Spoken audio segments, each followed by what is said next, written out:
Grabe mga katombi, nagluto pala si Bebe ng malaking empanada. Ngayon lang ako nakakita ng higanting empanada.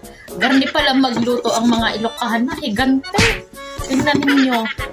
Grabe kasing laki pala siya ng mukha ko. Kaya ngayon titikman natin kung anong lasa ng kanyang empanada.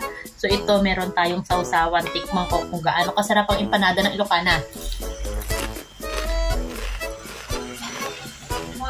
Hindi ko pa matikman kung anong lasa. Tikman pa ulit natin. Sarap! Sarap! Kahit pala siya higante, ang sarap din pala. Grabe yung empanada niya. Kasing laki ng mukha ko. Ngayon lang ako nakakita ng empanada na kasing laki ng mukha ko. Grabe! Kitang-kita naman ninyo, nanunuot ang kanyang ha. Tapos punong-puno pa. Grabe talaga itong Ilocanang girlfriend ko.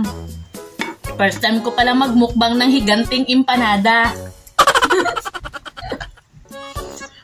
Ganito pala ang lasa ng higanting empanada. Grabe, hindi kayo lugi kay Ilocana.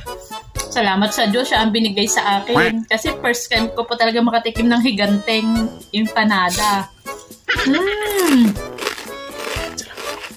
The best, bebe. I love it. Walang halong joke? Wala. Sarap talaga.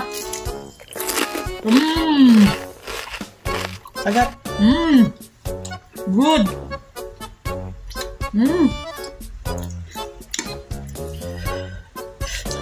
So sa mga gusto ko magpagawa ng empanada, subukan nyo itong higanting empanada ng girlfriend ko.